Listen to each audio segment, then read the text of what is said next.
భారత్ మాతా key అందరికీ నమస్కారం.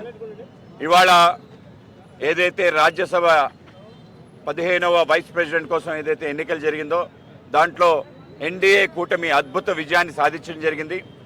452 ఓట్లు రావటం అంటే అనితర సాధ్యమైన విజయాన్ని సాధించాం. అలాగే ఇండి ఏదైతే గఠబంధన్ ఉందో వాళ్ళు నిలబెట్టిన క్యాండిడేట్కి 300 ఓట్లు రావటం ద్వారా ఇవాళ ప్రజలందరూ ఏకపక్షాన ఇవాళ నరేంద్ర మోడీ గారి నేతృత్వాన్ని ఏ విధంగా మద్దతు తెలియజేస్తున్నారనేది మనకి వైస్ ప్రెసిడెంట్ ఎన్నికల ద్వారా తెలుస్తుంది.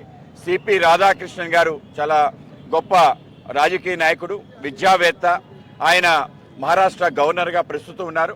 అటువంటి సిపి రాధాకృష్ణన్ గారు అద్భుత విజయం పట్ల మొత్తం యావత్ దేశం, ముఖ్యంగా భారతీయ జనతా పార్టీ శ్రేణులు, ఎన్డీఏ కూటమి చాలా ఆనంద హర్షాతిరేకాలతో దాన్ని స్వాగతం పలుకుతుంది.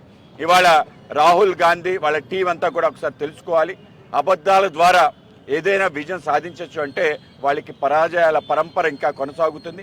ఇప్పటికైనా గుణపాఠం ఈ యొక్క వైస్ ప్రెసిడెంట్ ఎన్నికల ద్వారా తెలుసుకోవాలని చెప్పి ఇవాళ వైస్ ప్రెసిడెంట్ ఎన్నిక ద్వారా మరొకసారి నరేంద్ర మోడీ గారి నాయకత్వం పట్ల మొత్తం యావత్ దేశం మద్దతిస్తున్న తీరు, అలాగే ఇండి అలయన్స్ నుంచి కూడా అనేక మంది వచ్చి మనకు ఓట్లేసిన తీరు కూడా మన విజయానికి సంకేతం.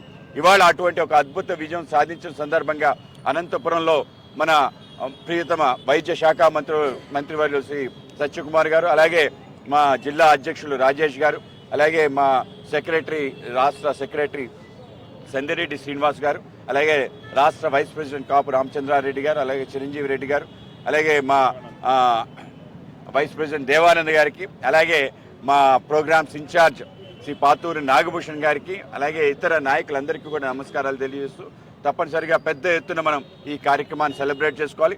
దీంతో పాటు మొన్ననే ప్రధానమంత్రి గారు ఏదైతే నెక్స్ట్ జనరేషన్ జిఎస్టీ యొక్క పిలిపించారో తద్వారా దేశవ్యాప్తంగా ప్రజలందరికీ, ముఖ్యంగా మధ్యతరగతి చిన్న వ్యాపారస్తులకి పెద్ద ఎత్తున ఊరట, అనేక వస్తువులు సంబంధించిన వాటికి ధరలు తగ్గటం, ఈ విధంగా పెద్ద ఎత్తున మనం సంబరాలు చేసుకునే విధంగా అనేక రకాల కార్యక్రమాలు నరేంద్ర మోడీ గారి నేతృత్వంలో మనకు వచ్చే తప్పనిసరిగా మనం మరింత ఉత్సాహంతో ముందుకెళ్లాలని అందరికీ తెలియజేసుకున్నాం.